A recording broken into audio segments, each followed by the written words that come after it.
what's up guys? Ito ang ating adventure ngayon. Ang aking ipakilala sa inyo dito sa bundok na ating pinuntahan ay isang uri ng punong kahoy na ang kanyang fruits ay napakasarap kainin. So guys, continue to watching sa ating adventure dito kasi maraming lamok.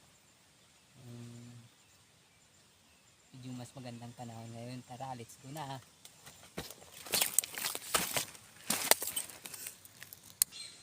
At yan na punong kahoy guys. Masarap po yan ang kanyang fruits. Yan. Actually itong punong kahoy ay sa puno, madali mo lang itong makikilala kasi yung punuan nito ay maraming tinik na napakatulis. Tsaka yung kulay nito kung maluluto is kulay violet.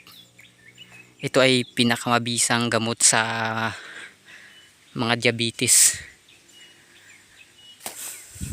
Kaso ngayon ay wala pang luto. Ayan guys, ganito katulis ang kaniyang mga tinik. Yan. Napakatulis yan guys. Hindi ka makakaakyat kung hindi mo pang kunin yung mga tinik. At yan ang kanyang fruits. Ito ay hindi pa luto. Pero bago ka kumain ito, kailangan ganyanin mo muna para lumambot. At yung vitamins siya ay lumabas sa kanyang katawan at maging mabisa. Guys, sana nag-enjoy kayo sa ating adventure ngayon. Thank you for watching.